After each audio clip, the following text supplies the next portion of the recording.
so excited.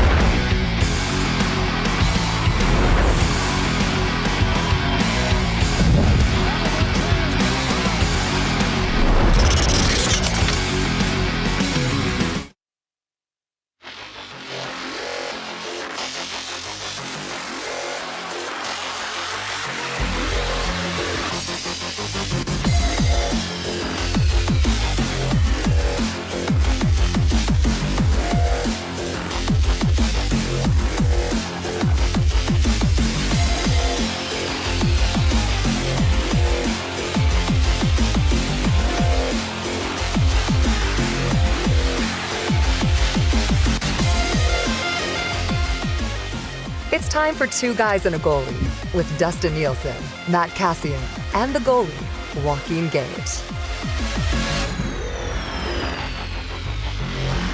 12:02 on Two Guys and a Goalie in Edmonton Sports Talk. Edmonton Sports Talk brought to you by the crew over at Play Alberta.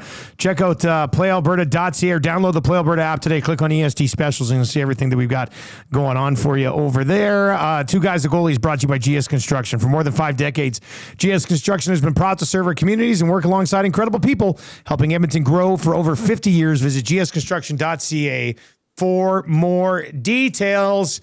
And we've got Olympic hockey, Canada versus the United States, women's action. Just trying to figure out so we can get it on the TV here. There it is. There it is. Let's get into this. We'll be following along as we work our way through this show today. Try to keep you up to date on everything that's going on. When's this thing going to start? What did I select here? You're good. Is that it? Yeah, It just sits like that? Yeah. Gage, are you good with the remote on this TV? Have you done it a bunch? Or? But You used to be a cable guy. no, but I dealt with the RG7 and What's the RG7? nothing. It's actually RG6. So that'll just start then when it's go time. Yeah, should. Why is there not like a pregame show or something? What are we looking at here? It's going. I guess. It's, Anyway, we'll keep tabs on it as we work our way. We're going to talk a lot of Olympic hockey today. We're going to do an Olympic hockey pool draft today, which should be a lot of fun. We're going to take 6 forwards, 3D, and a goalie. And I'll keep tabs on it. We'll put it in a little Excel sheet here, and we'll keep tabs on it through the Olympics and see who's crowned the Two Guys and a Goalie 2026 Milan Cortina Olympic hockey pool champion. nice. We tighten that name up a bit, but Yeah. it should be good. Cass, what's happening, buddy? How you doing? I'm good. I went snowboarding and didn't hurt myself. What? And so we're in good shape. I'm good. Boarding. How often do you snowboard, Cass? That's the first real time in like 20 years. Over 20 years, 24 years. Wow. Really? So you don't snowboard at all, since I was really? 15. Well, I haven't since I was 15. Like I went once like 5 years ago, but I was trying to teach Mandy how to ski. And so I literally did 1.5 runs. The half run was me taking her up the mountain way too early when she was not ready to go down even a green run. So that was a huge mistake. And then she went into the chalet because she was upset with me for taking her down a green run when she wasn't ready, which rightfully so. I kind of deserved the frustration in that one. And then I did one more run and felt bad because she was just sitting inside by herself. So I stopped. And that was the only time, in the last like 25 years or so that I've gone. So the whole objective was to not get hurt, and I didn't. So mission accomplished. Nice. Where'd you go? It was Big White in out by Kelowna. No way. How was the snow? It was a little crunchy, a little icy because they haven't had a ton of it. But still good enough. Like, is it warmed up? Because it was pretty nice outside. So as it warmed up during the day, it got a little bit better because it melted, but then it got slushy. So there was an in-between time when it was pretty good. And then, so a little crunchy to start. Then it was good. Then a little bit slushy towards the end, but it still was a ton of fun. Like it just was, it was a blast. So buddy Adam hooked me up there with that one, and it was great. That's great, man. I've never Have you ever gone. snowboarded or? Yeah, I used to, but I'm too old, and I actually enjoy skiing way more. It's I miss skiing. I would. When was the ski last time you wanted- skied? I wanted to do skiing. year, but 2 years I'll tell you a story ago. after. Yeah, I went with my son on a. I was talking boys' about trip. boys trip was Where'd my you son guys and I. go? Marmot? We went to, we did. Nice. Yeah, it was great. That does sound good. Yeah, I told the story when you were gone. Full on Griswold Rusty moment where brought the beer back. Yeah. And I could they're sitting in the hotel. Here you go. Kid. No. Yeah. And he crushed it. Gave it back, and I was like, Seriously? he drank the whole thing. That's which First one. was that in the first one? Yeah, when he crashes the car the first time. Yeah, had the beer and crushed it. Yes. Man, that's great. Yeah, it was awesome. Although, I mean, you would probably like to milk that experience a little bit more. Well, we had the Get a beer with the boy, whole night, and Yeah. stuff, and then we skied the next day. It was great. God, boys trip. Love it. Cass, what was the other ski story you had? Well, no, this was the start of this trip. Okay. Because Gage, wow. I feel the same way. I'm like, at this point in my life, I'm like, skiing's probably a better choice. You're not as strapped in, kind of like skating. I think it'll be more enjoyable. Mm-hmm. Hurt my calves less, like less chance of vicious falls unless you're Lindsey Vonn. But I wouldn't be going that fast. And tried it for about 30 seconds and, got like the little slope outside of the chalet to the thing. And I was just like, nope, I'm going to blow a groin because I don't know what I'm doing. And so my skiing lasted about 30 seconds. And then I was like trying to stop. And it's such a wider turn angle than like with your skates where I'm like, oh, it's going to be, because it's still double edges, just a little wider than your skates. I'm like, oh, this shouldn't be too bad. But I was like, nah, I do not feel comfortable with any kind of speed at this point. So I had to can the skiing, but I hope to learn because that to me seems like a lot more relaxing. Like you said, like I think the skiing seems a lot more relaxing. So I would love to do a little more of that. Is it really? Oh my gosh. I can't believe you're from Cranbrook and don't Well, ski. I lived Right 10 there. minutes from the I know. Kimberley ski hill. It's a great ski Kimberley's hill. got a great ski hill. Yeah. That's the only time I ever experienced skiing. It was grade 3. My dad and I, he came on the class school trip. Yeah. And so we went. He'd never really skied before either. I had never skied. They give you like a little lesson, and then they're like, "Hey, go up the bunny toe or the toe up to the top of the bunny hill." Yeah. And I kept falling off the bunny toe. Like I couldn't even get up the bloody hill, and I was just like, "This sucks." Yeah. So I gave up. I take my skis. I'm sitting at the bottom of the hill. My dad does his lesson, and then he goes up to the top of the Kimberley Mountain. And I was like, how long does it take to come down there? They're like, oh, that 15 to 20 minutes. Like, he's gone for more than 2 hours. Yeah. And I'm like, oh my God, my dad died on the ski hill because I'm soft now, but I was really soft when I was in grade 3. And so I'm crying. I'm like, my dad, he's lost on the hill. And he comes down. If I recall correctly, he came down, looked like he just got back from war. Oh, like, really? The hill was not kind to him. And then that's the last time we ever skied. That was the end of it. Like we were busy on a farm, so it's not like we had a bunch of time to ski anyway. Yeah. Like my dad was working full time, then running a cattle ranch, and like there was no time to really do anything. That's why we only went on a school day. But yeah, I just Tam skied in like her teen years and early 20s, but and then Marshall goes skiing on Friday with his class, and cool. He kind of likes it. Yeah, but it's relaxing. I thought I'd be so stressed out all the time. No, man, it is the best. You get up on the lift, especially on a clear day. There's nothing better, like good visibility. Depending on snow conditions, like I have 2 sets of skis, like for powder and like I have carving skis. Come on, and powder skis. Really? Yeah. Oh, so when you were playing in Europe, you must have skied all the boy. time. Oh yeah. Well, in Italy, I could walk with my skis to the gondola, right? So That's like in Davos, you can walk like right there. It takes you right up there. So I would, me and some of the guys, we'd go skiing in the morning. It was the best. That's awesome. We were asked today on our show, the Nielsen show this morning, Cass, if you had to do one, would you rather do ski jumping or skeleton? Ooh. Those both sound horrible. I know. That's why it was a good question. I'm probably going to go skeleton because I feel like if you have some semblance of brakes, I'd be hitting them the whole time, and I'm not in the air. That's a good answer. The in the air, like in the height scares me. Like the being in the air and having no control versus at least I have a little bit of control and I'm like planted to the ground. But they both sound horrible. they both do. Wow. But yeah, I feel like if I knew how to slow down enough, yeah, I think the skeleton for me. I I would, yeah, skeleton for me too. There's no way I'm putting acid in my penis. Which was a great scandal. An absolutely great scandal, those guys. Unbelievable. There's something so majestic about the way they fly through the air. I know, yeah. I would love to see it in person. Because on TV, it's just like, oh, they're just smoothly flying through the air, and then they just land so nicely. They're landing at like 112 kilometers an hour. I watched the one last night. I was like, these Marshall and Elizabeth are watching it with me, and I'm like, you know, they're landing as fast as we drive on the Hendon. Yeah. And they're like, what? I said, that's what it says. That says there's a speed when they're landing. So, but also at the same time, like, who doesn't have that dream all the time when you're like free falling? You're like, oh no, but that's you up in the air. Like I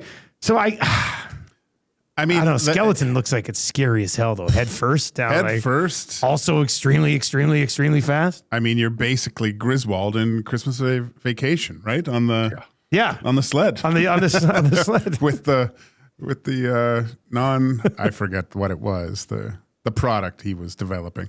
Later, dudes. That's a tough one. All right, Canada and the U.S. is underway. They're a minute and 15 seconds in. Still scoreless over there. Canada did get the first shot on goal, so we'll keep tabs on that as we work our way through two guys and a goalie today. Canada will open up their tournament against Czechia. You're not in a pool with Finland or Sweden. You're not in the United States. Outside of those three nations, Czechia is probably the best test that you're going to get, Cass. What do you think about opening up against, not a juggernaut, but also the best of the rest, I think, in Czechia? Yeah, I think I would rather have that, right? Yeah. Like, I want to see them tested early, as tested as they can be early on. So to me, it's ideal. I know we could look at like college football and the work-in games where they just pummel an opponent that first game and get their legs underneath them. But with the length of the tournament, I just kind of want them to be right into the fire a little bit. Now, the danger in that is that, if that's the biggest challenge you have early on, is it actually going to prepare you for the real challenges when you play one of the legitimate teams? But not that they're not legitimate, but I think it's good to have that challenge right away. Like, I don't mind it. I mean, you look at the lineup, and David Tomaszek revenge game against the country that against McDavid. Against McDavid. This is the country that gave me a chance to come play in North America. Here's what Czechia rolls out. Yeah, Thomas Hertl. Like, it's a nice first line. It's a great first line. Hertl between Pasternak and Necas, and Necas is having a phenomenal year. And then David Kampf with Andre Kasha and Andre Palat. Sedlak between Tomaszek and Cervenka, and then Faxa with Kubalik and Matej Stransky, who's an HC Davos guy. Really? Yeah, he's been with Davos for, every single Palinka that he's a poor man's Brendel. That's how he's described him. I might have played with this Lucas Sedlak's dad in Italy. Really? Yeah. So we're old. Yeah. Radim Simic, Hronik on the back end, Kempny and Gudis, Jan Ruda and Spacek. And then between the pipes, Dostal and Vamelka. So pretty formidable foes in the net there. But Cass, like with a lot of these other countries, piece together one line and then a couple of lines of other sort of average to below average NHLers. But still, I might say kind of the ideal game to get into this tournament. I think so. Yeah. I think so. This is it's not Denmark or whatever, Italy or something like that. This will be a good test. This will get them off to a good start, I think, because you're playing against. And then they followed up with NHLers. Switzerland, who's kind of a similarly sort of constructed team, right? They'll have Nico Hischier, Kevin Fiala, Niederreiter, some of the Suter, Timo Meyer. Like, they've got guys who've played there now as well.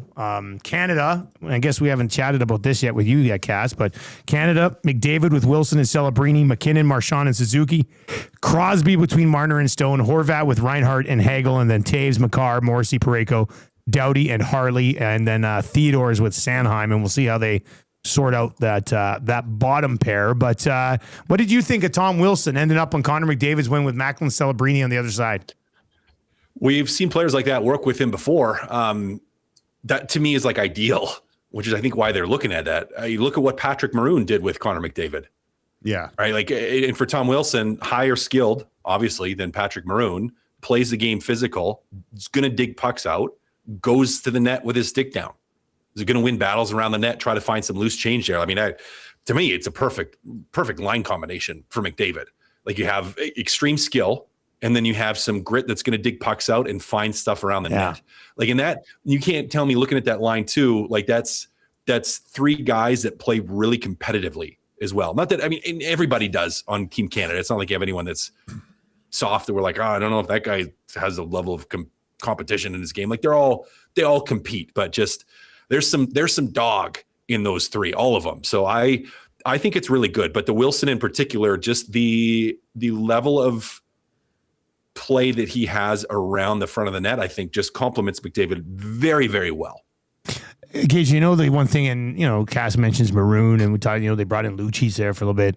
Tom Wilson moves so much better than those guys. Like, Tom Wilson he moves extremely well for a big dude. Like, this could be a really, really good fit. I was shocked to see a few things online saying, well, will Wilson be able to keep up? I don't know if they probably, I guess, don't watch a lot of Washington Capital games, but Wilson flies. And I think he was part of that big line. I forget the other two line mates. It was with Dubois and the other player, Protas. Like, they were so fast, all of them. No, this is every guy is so fascinating. Like, Celebrini's skill set, Wilson's skill set, and on top of that, you have McDavid with it. That's I was trying to think of lines that would kind of be similar to that, and I can't think of any lines like that. Like in the NHL right now? Well, even in Olympic competition, because like when Korea played with Mario and was it Sack? No, it wasn't Sack. Was it Yzerman that played with them in the 2002 games? Yeah, I mean that. But Mario's different. He was kind of the McDavid of it, that line. But yeah, it's unique, very unique. Quick Olympic update. The United States have already scored. It is 1-0. About 5.5 minutes gone. Caroline Harvey with the goal for the United States. It was a nice little toe drag back of the blue line. And then looks like it was redirected. They're going to give her credit for it. I thought it might have bounced off 21 in front. But anyway, the United States are up 1-0. They outscored us 24-7 in the rivalry series. So things kind of picking up where they left off there. But hopefully Canada can figure it out and keep this one close today against the Americans. We're going to get to some Oilers stuff a little bit later on. We got Hired or Fire It coming up a little bit later on as well. But I did text you guys earlier today. And I said, let's do an Olympic hockey pool draft. So we're each going to draft six forwards, 3 defensemen, and a goalie. Goalies will get 2 points for a win, an extra 3 points if they have a shutout. So a shutout will be worth a total of 5. And that's just goals and assists. Very simple. Say the goalie one again, because you didn't say that. I missed the goal. 2 points for a win, and then 3 additional points if you get a shutout. So a shutout's worth 5. So yeah, we're going to do this draft. I did say we would determine the draft order, and you can see all the lines at Daily Faceoff if you need to hop in there, Cass, or anything. Let me see here. I got all that. I just wanted to make sure where I was valuing my goalies here. Like, in goals and assists, 1 point each. Yeah. 3 defensemen, 6 forwards. Yep. All right, let's see here. Let's do this. I'm gonna just randomly generate the draft order. Gager, you can make sure that this is legit. Okay. That shutout. That's a tough one there for the goalies. That's who would you say? Okay, so I'm putting it in here. Kassian, Gage, or Nielson. Okay. And this is going to be, I use this for my crack pack stuff. Draft order. We won't do it once. We'll run it. I'm going to run a random number of times here. So it's going to be 6 rounds. Okay. And then after 6, that'll lock in the draft order. All right. Okay. Here we go. Let me see. This will get our draft order. It'll be a snake draft. So 1 through 3 and then 3 through 1. All right. That's 1 round, 2 rounds, 3 rounds, 4 rounds, 5 rounds, 6 rounds. All right. And, it stayed the same. So, Cass, you get first pick. Gager, you got second pick. I have third pick. Then I'll have fourth, fifth, sixth, and so forth. All right. So, Cass, you go ahead, buddy. You get, let me bring up my Excel sheet here. I'm going to track this. And, all right. Go ahead. The floor is yours, Cass. I got to go with Connor. Homer pick. Unbelievable. Yep. Huge homer pick. All right. McDavid, that's one of your forwards off the board. Gager, over to you, buddy. McKinnon. I was hoping you maybe go Celebrini and I could go a McKinnon stack. All right. So you went McKinnon. I will go. So I get two here. I will take Celebrini. And I will take Makar. So that gives me a D-man and a forward. All right. Back to you, Gager. Ooh, let's go Crosby. The Tim Hortons duo for Joaquin Gage. All right, Cass, back to you, man.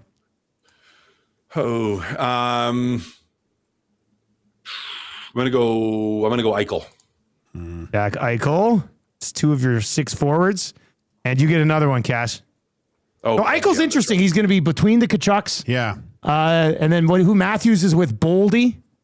Yeah. And who's on Matthews? Gensel. That's right. And I'll go Quinn Hughes. All right, Quinn Hughes off the board. So we both have a defenseman.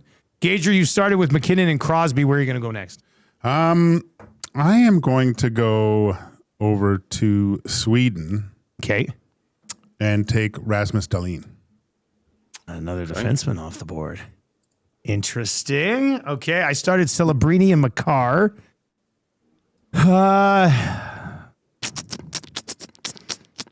Cass picked Matthews? No, No, but he will. I'm certain. No. You know what I thought about doing though, guys? I thought about finding every Toronto Maple Leaf in this thing and just picking those guys. Oh, you're disgusting. You're disgusting. Thought about it though. Oh boy. Is it tough that I'm feeling stumped right now? I mean, all the best guys are off the board. I will go. I'll take Mikko Rantanen, and I will also go.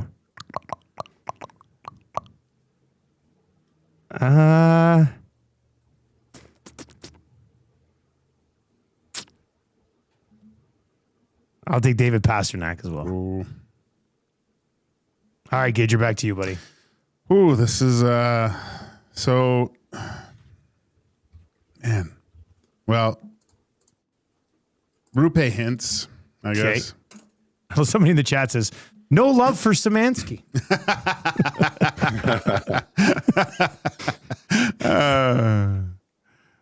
So, Cass, can we? Who did you pick so far? I just He's got McDavid, Eichel, Hughes. McDavid. You're trying to analyze the swing there, eh? Yeah. Yeah. And Cass has two right now. I got two right now. I'm gonna go Brady Tkachuk. Okay. Get the duo of Eichel and Brady. Yeah, you could take the whole line if you wanted. I could take the whole line if I wanted, but I'm not going to. Oh man, now this next one, this is where it starts to get a little more tricky. This is where it gets a little more tricky. Still only three defensemen off the board and no goalie's gone yet. Yeah, no goalie's gone yet. I'm gonna go Willie Nylander. Okay. Nylander off the board. Second Swede to go behind Rasmus Dahlin. Gage, you're back to you, buddy. Jeez, I can't do that. Well, do you do that?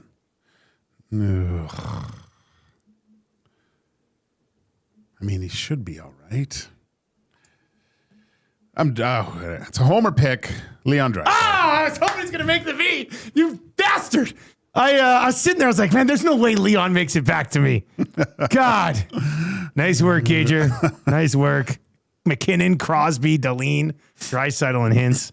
That's pretty good. Man, I really wanted Leon. That's a buzzkill. Like, this is the ultimate letdown. Like, I'm going to... I'll take Austin Matthews.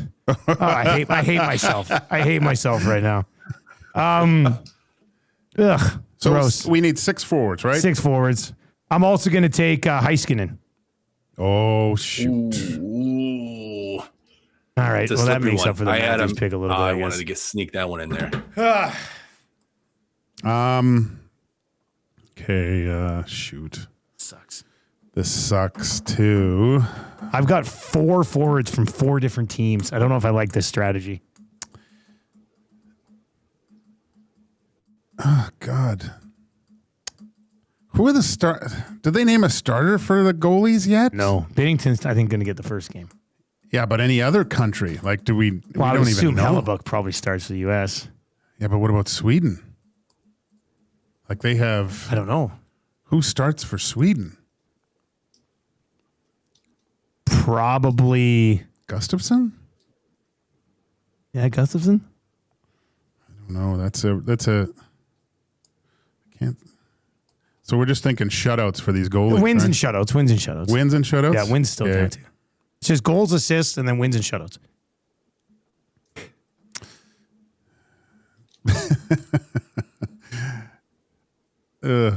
This I don't know who's going to play though.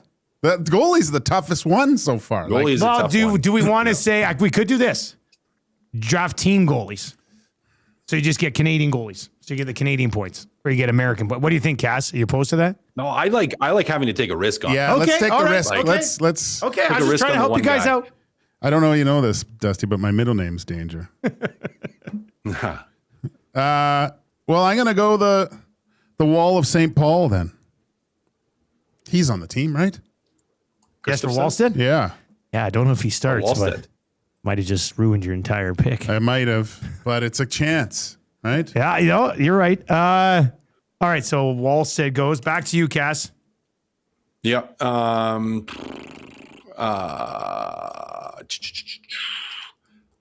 gonna go Morrissey. Okay. That second D man in.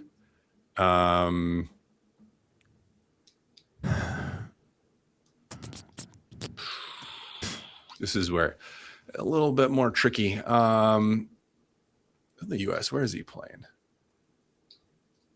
Well, I haven't taken him yet, so maybe I stack the line. Maybe I stack Matthew the line. Tkachuk. I'm going to stack the line. And I'm going Matthew Tkachuk. All right, Matt Tkachuk. So he's got Eichel and both Tkachuks.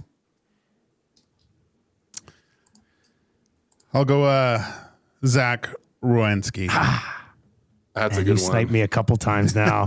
I thought if I could get Makar Heiskanen and Werenski, I was like, oh, I'm in a good spot. All right.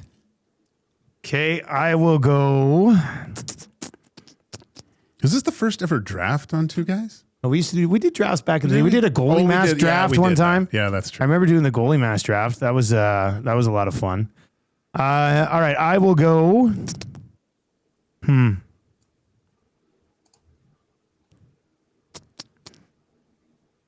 I got 4 forwards. All right, you know what? I'll take Connor Hellebuck. And then I will take. Who's another defenseman that like all the guys I had on my list are already gone?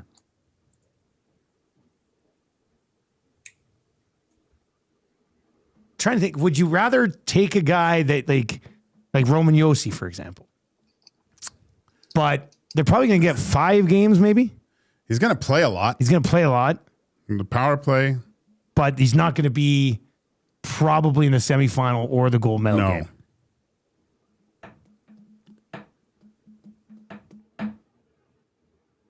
Maybe I'll wait on that. All right, let's go. Adrian Kempe. Well, All right, back to you, Gager. this might be a dark horse pick, but he's shown up in the past. I'm going to go Brad Marchand. Okay. Oh, yeah, that's not a bad one. So 6 forwards, 3D, right? Yeah, so you have 5D, I got 2 defensemen, and a goalie, and you've got 2 picks left? Yeah, you Yeah. need a forward and a D. I man. don't need a forward. Cash, you've got 5 forwards, 2 defensemen, and you're up for 2 picks here. Yeah, and you went Marchand. 5 forwards. So I need 2D, and you guys both got your goalie already, right? Yeah. Okay. Yeah, we both have our goalie already. Yeah. I would like one more Swede. I'd also like one more Canadian forward, but the question is which Canadian forward? Tommy Wilson, going to be rolling with McDavid. He's going to be rolling with McDavid. They probably have him net front of the power play. I you know what? I actually like that to fill up my forwards. Give me a little grit. Give me a little oomph. So yeah, I'll take Tom Wilson. Okay. So Tommy Wilson slides in as my forward, and then I'm going to go with my D pick here. Got US, got a Canada. Henderson's gone. I'm going to go with Victor Hedman. Okay.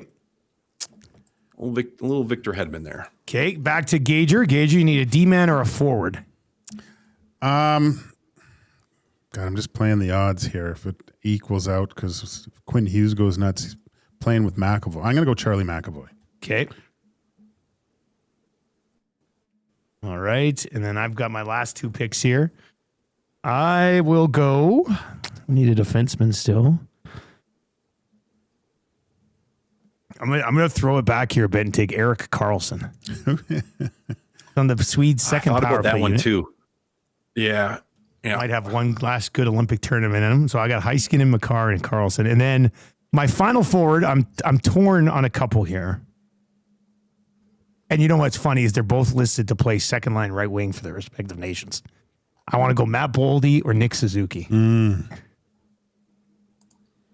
Those are both good. Boldy, the Boldy one, I just about took him when I took Wilson there, but I wanted to go with the Canada. Like I got a bunch of guys in US. Philip Forsberg, Lucas Raymond. I don't hate either of those guys either. Let's see this US power play. Do we have US power play lines? Power play 1, Kachuk, Matthews, Gensel, Eichel, Werenski. Oh, Werenski on the top power play unit. Good value pick, Cager. I know. And then Larkin, Hughes, Boldy, Tage Thompson, and Quinn Hughes.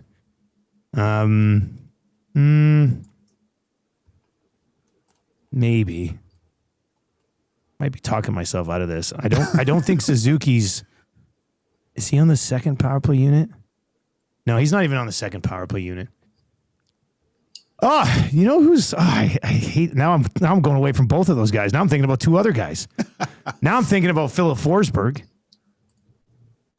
You know what? I'm going to take Mitch Marner. Oh, Marner's still there. That's a pretty good pick for the last pick. Yep. I'll take Mitch Marner. He's on a Canadian power play unit, second unit, but still. So yeah, I'll wrap up with Mitch Marner. Who are you going to go with? Eriksson Ek. Okay. All right, Cass, final pick of the draft here.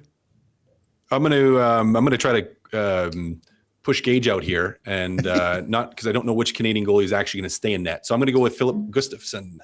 Ooh. I think he's going to play over top of Wallstead. I love how we needed to draft 3 goalies, and you guys split the 2 Swedish goalies. But the thing is, you might get better value over the second guy because he might go in against the lower team I mean, and shut him out. True, and you get the shutout. Yeah. And a single shutout really stacks it. Yeah. All I need him is to get one shutout, and he's done his job. Right now, Swedish has their goalies listed of Gustafsson and Markstrom. I know. I saw that, but isn't Markstrom kind of banged up? Markstrom's, and he hasn't been good this year. Yeah. I took a chance. All right, so here's our Olympic hockey pool draft. All right, so Cass has forwards, McDavid, Eichel, and correct me if I'm wrong here, Cass, but I've got you down in the spreadsheet as McDavid, Eichel, Brady Tkachuk, Nylander, Matthew Tkachuk, Tom Wilson, Quinn Hughes, Josh Morrissey, Victor Hedman. It's a nice D. And then Gustafsson between the pipes. Yep. Gager has McKinnon, Crosby, Rupe Hintz, Draisaitl, Brad Marchand, Joel Eriksson Ek, Rasmus Dahlin, Werenski, McAvoy, and Wallstead between the pipes. And then I've got Celebrini, Rantanen, Pasternak, Austin Matthews, Adrian Kempe, Mitch Marner, Makar, Heiskanen, Erik Karlsson, and Connor Hellebuck between the pipes. So we'll keep tabs on this. We'll update it on Thursday's 2 Guys and a Goalie and see where we are at standings wise. You know what's so bad? You guys, I mean, I'm still just learning Excel. Oh, really? So I think it's cool when I insert a column. I'm like, this is awesome. How often do you guys use Excel at your job? Lots. Yeah. Every day. Yeah. Yeah. I still have to look up how you add. Is there a shortcut to add a column? Well, there's actually the if you have whatever, if you've subscribed to Office, you can use the AI and ask it to build you and it'll kind of input the formulas because I don't know all the formulas. Yeah. I mean, I basically use it for debt elimination and time value of money stuff, right? But there's so many other things. Like I've seen guys build full financial planning softwares, like their own take on it out of it. It's crazy. Probably the most powerful tool out there. Really? I would say Excel is the most powerful tool that you can use. Holy. See, and I feel like if I was in a high school class learning Excel, I'm about 2 weeks in. Yeah, I would love, like I took like these little like weekend courses on it just to learn some stuff. But they have actual courses for Excel that you go in and learn everything. I wouldn't mind doing that. It's just, I feel like I'd be behind so quickly because I learn slow. 83 Runner says, show Dusty how to pivot. Somebody says a pivot table would blow his mind. Oh, what's a pivot table? My colleague uses that. I don't know how to do it. I don't know how. Cass, do you ever use pivot tables? I don't use them as often, but I have used them. But you know what they are? Yes. Cole's noted for me, like dumb it down. Yeah. So it basically is a way to filter through and sort the information. So you know, if you have pivot tables, basically you can adjust everything, move everything, sort it how you want it, move it around how you want it. It really is just if you're trying to like summarize information and see a lot of things quickly or organize something, it can be really, really helpful. So let's say you wanted to sort out players by Corsi, but you also had another column that had Fenwick. And so you're trying to say, okay, how can I sort these players by Corsi and Perfect Fenwick? examples. Yeah, And like that sort of stuff. Like that's what pivot tables are for. So analytics people love pivot tables. They love Excel type spreadsheets. Yeah. Like that's what gets them up in the morning. That's what makes them excited to go wherever. Oh, I see right here, analytics pivot people chart. go. Yeah. Yeah. Cool. Maybe that's why my lack of knowledge in Excel is why I was very anti-analytical like 15 years ago. Oh, probably. I can't, maybe that's what it was. Yeah. Maybe that's what it was. All right, 780-218-9999. Duck Dad says, the only thing I find harder to explain to another person than what I do for a living is what a pivot table is. And it's funny because Duck Dad was at our Super Bowl party on Sunday, and he explained to me what he does. Oh, really? Yeah, and I feel like I kind of get it. Mm-hmm. I kind of understand what he does. So these pivot tables must be rather ridiculous. But, we'll forget about those for now. All right, the Canadian women are still down 1-0. EST Afternoons will keep you up to date on that. Blair Turnbull taking the draw. She did color for me at the Canada Games. Yeah. Oh, no way. Yeah, she was pretty raw, but very, very nice woman. Like to see these guys bury one here. Who's before the end doing of the color first. for you in Calgary when you're down there? Noodles. Is he? Yeah. No way. I know. Perfect. Is he in the... No, he'll between be up with me. Cool. Yeah, so that'll be good. It's nice that a guy like I've had on the show for like 6 years will be doing colors. So I don't like it, actually. why? Well, they might see that you guys have chemistry, and then you'll go off into the sunset and live in Toronto. And No, stuff. then it's two guys and a goalie with me, Cass, and Jamie McLennan. Exactly. You'll be driving here, and you'll be doing it. You'll both be doing it in your Teslas. Yeah. A year from now, Gager's number 3 on my list of favorite goalies behind Noodles, the Muzz, and then Gager. That's it. Yeah, that's Just put me out to pasture. Put me down. that's too funny. You know what I gotta get? I gotta get the Muzz. I want you to. We're trying to find pads for, Okay. and I don't know how big they should be. Let's go to Totem. Like, yeah, maybe go check it out. Yeah. Like, just kind of see, because the pads they have for their team right now are like 22 and 24, and they're very short on her because she's very tall. Yeah. So I'm like, do I get like 28 plus 1 or something? Or I just don't understand the pads compared to when I was a goalie, when it was just like, Yeah. You first 3 years I had those damn heavy ones that got wet, and then they shrunk as they got yeah, wet. that was the worst. All right, let's get to some other stuff. Then we'll do Hire It or Fire It. A couple of things. 4 years ago today, YouTube Trev told me that Dave Tippett was fired. Oh, really? 4 years ago today. So they've gone through Woody, and people are already trying to fire Knoblauch. And Tippett was only like, 4 years ago. Cass, you shake your head at that because, I mean, there were people on Twitter trying to justify Knoblauch being fired during the Olympic break, which I first of all, my mind will be blown if it happens. So I don't want to say these people are nuts, but I feel like they're kind of nuts. Cass, do you think there's any way the management group even remotely thought about bringing in a new head coach right now? I can't imagine that. Like, why would they legitimately look at doing that? I can't, like, why? No, I can't imagine they have. Like, I understand performance hasn't been where you've wanted it to be, but how much of that is coaching? Does coaching bear some of the responsibility? For sure. Some of it, of course they do. He makes the lineup decisions. He makes the lines decisions. He makes the systems decisions. You can't tell me there's not input from the other guys around him, from the players. You can't tell me Connor isn't able to go to him and be like, hey, I think we should do this. Like, what system are they going to change dramatically to try to get more out of these guys? Like, the most common complaint that I hear on the pre and post game show or on this here that I see, and you guys maybe correct me if I'm wrong in this, but the most complaint that I see all the time is like, he doesn't hold players accountable. Like, you're expecting him to bench McDavid and Draisaitl.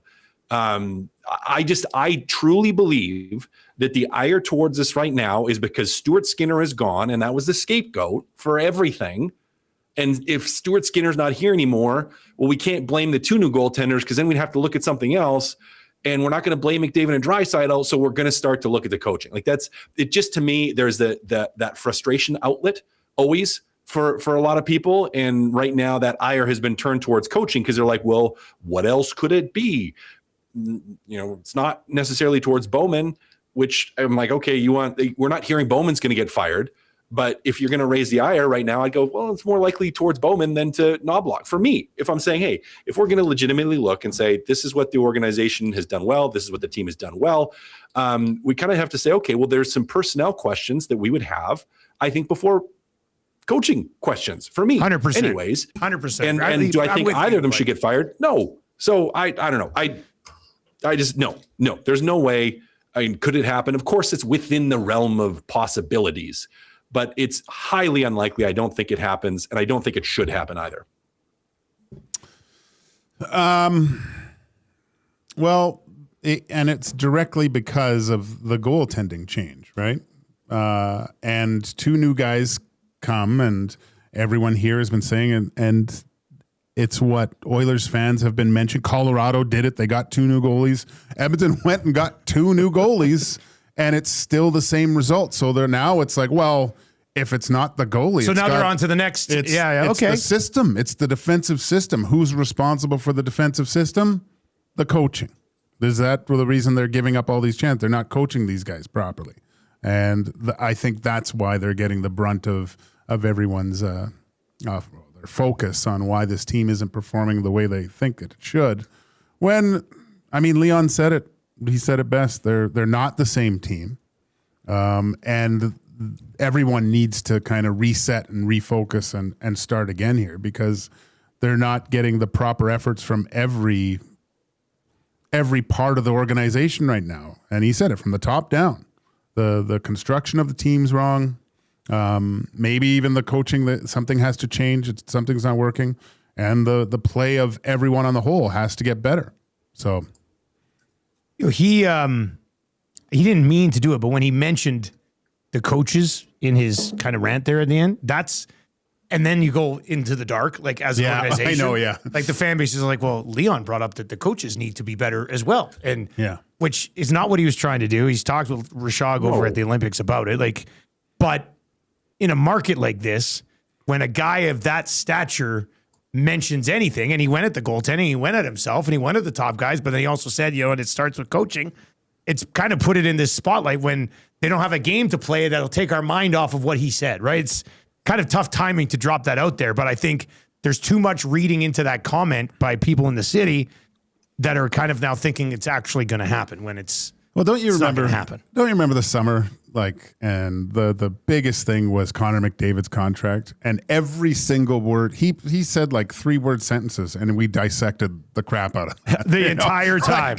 And every little where he paused there. He paused before he said like he likes Edmonton. What does that mean? What does that mean?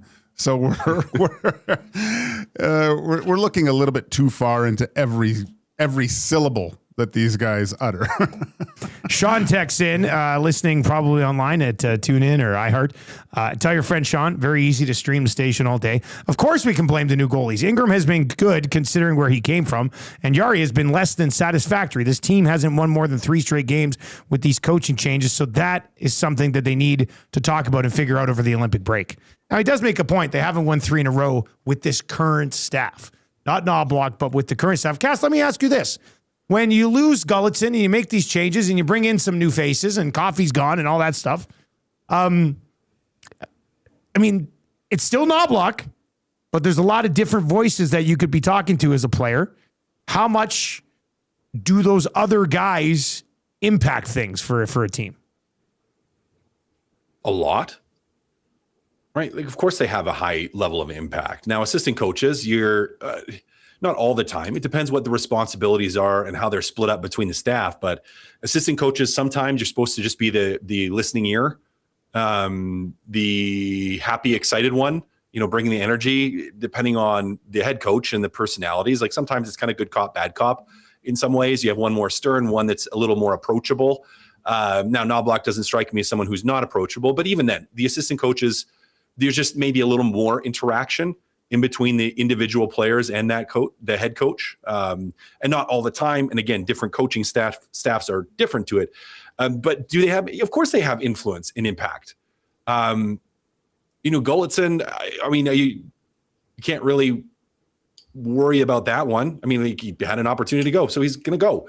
Coffey, to a certain extent, same thing. And maybe that's the one where you could look at it and say, okay, well, were they responding better to Paul Coffey and him stylistically, the defenseman? Did they, for whatever reason, respond to him better? And I don't know if I can say yes to that, because we've seen the defense play quite well for stretches this year, and we've seen them play horrible for stretches this year. And guess what? Last year, we saw them play well for stretches, and there were some stretches where they played not as well. So is there burden carried by the coaching staff? Yes, but it's not, and I've said this before, and we said this when Knoblauch stepped in, it's not like they just all of a sudden blew up everything and blew up the systems. It's not like you got a new D coach and they're like, you're going to shoot right-handed instead of left-handed this year, right? Like you're not making those dramatic changes. So to sit and depending on coaching, again, I just don't get there, guys. I just don't get there. Like I can't see that as being the issue currently. Yeah. And I mean, because they've only won 3 games in a row once. And with the goalie situation, and now like Tommy mentioned it too, right? The fact that, there was always Coffey coming back and there was a little bit of friction on the bench between the two, and the current coaching staff would rather not. They'd rather not have Coffey come back. Not have him come back. And so all these questions start getting, but let's face it, yes, the coach is responsible for a certain amount, but it's the guys on the ice, and it hasn't changed that drastically, especially on the back end. There's a couple of guys, but there's some now with NHL experience. There's really no excuse for some of the defensive play that we've seen at times throughout the year. And Cass, you said it. It's been really good at times too. Like they've been quite good. So it's a weird team this year. It does seem like they're waiting for something to play for to a point. And that's kind of how I've looked at this season now. It's like, gosh, these guys don't even look like they're interested. The full-blown flip switch is what you're hoping is well, they've done it before, too. It took Bouchard to keep a puck in, and they all of a sudden get going last year. Yeah, and that switch is very difficult to. If they start slow, I think, and find themselves all of a sudden within like a week and a half outside of a wild card spot. Yeah. Because that could have, all of a sudden, holy smoke. Well, if they don't do well in that California trip, they're all of a sudden right in the thick of it. Yeah. And so I think that could be the flipping of the switch with all of a sudden looking at the standings. Because you look at the standings and we're in first place. We're still okay. That's kind of, I think, the mindset. They say one game at a time, but you can't tell me these guys don't look at the standings. It's probably up in the room somewhere. So that might be the catalyst that this team needs. It's just a little rap on the knuckles to wake them up a little bit and realize, look, we're 70 games in here, close to it, and we gotta get going here. All right, let's do hire it or fire it quickly here for GS Construction. Cass, you start with this one. Skeleton is the most dangerous of the Olympic sports. Hire it or fire it?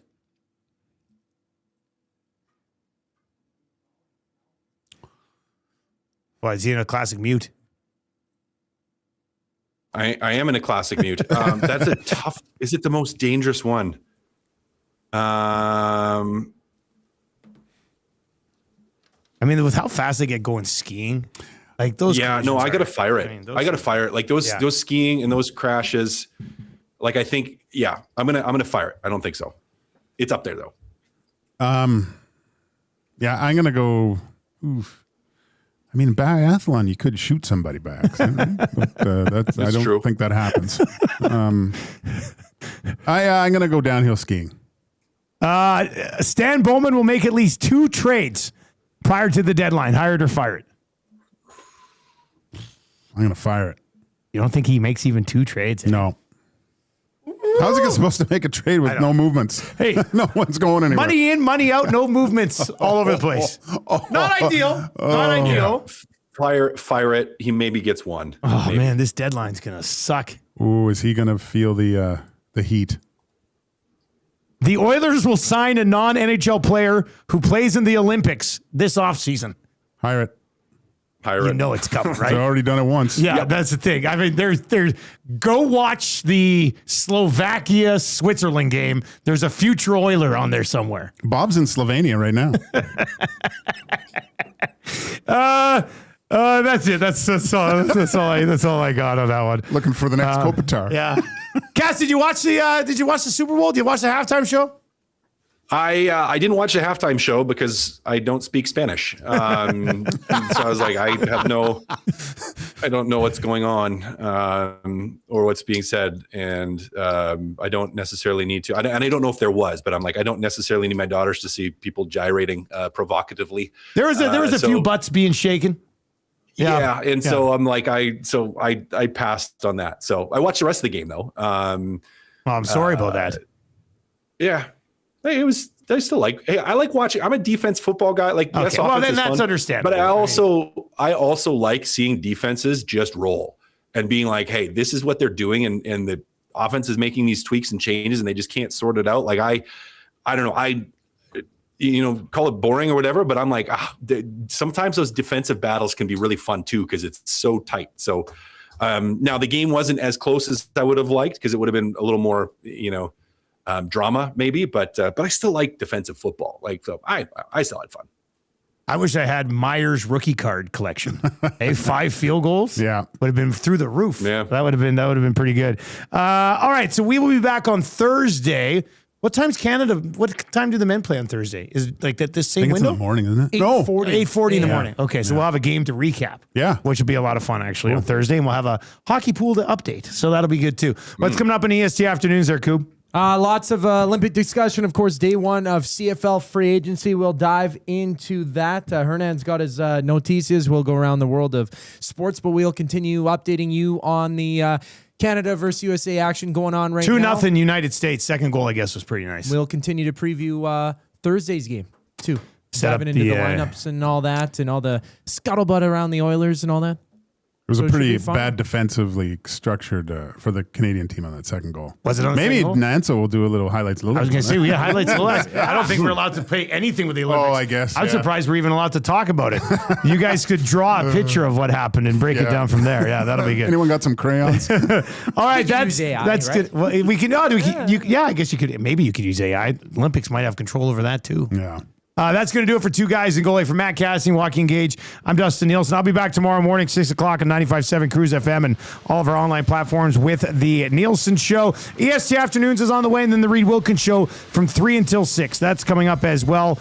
Two Guys and a Goalie, as it is every single Tuesday and Thursday, brought to you by the crew over at GS Construction. For more than 5 decades, GS has been proud to serve our communities and work alongside incredible people, helping Edmonton grow for over 50 years. Visit gsconstruction.ca for more details.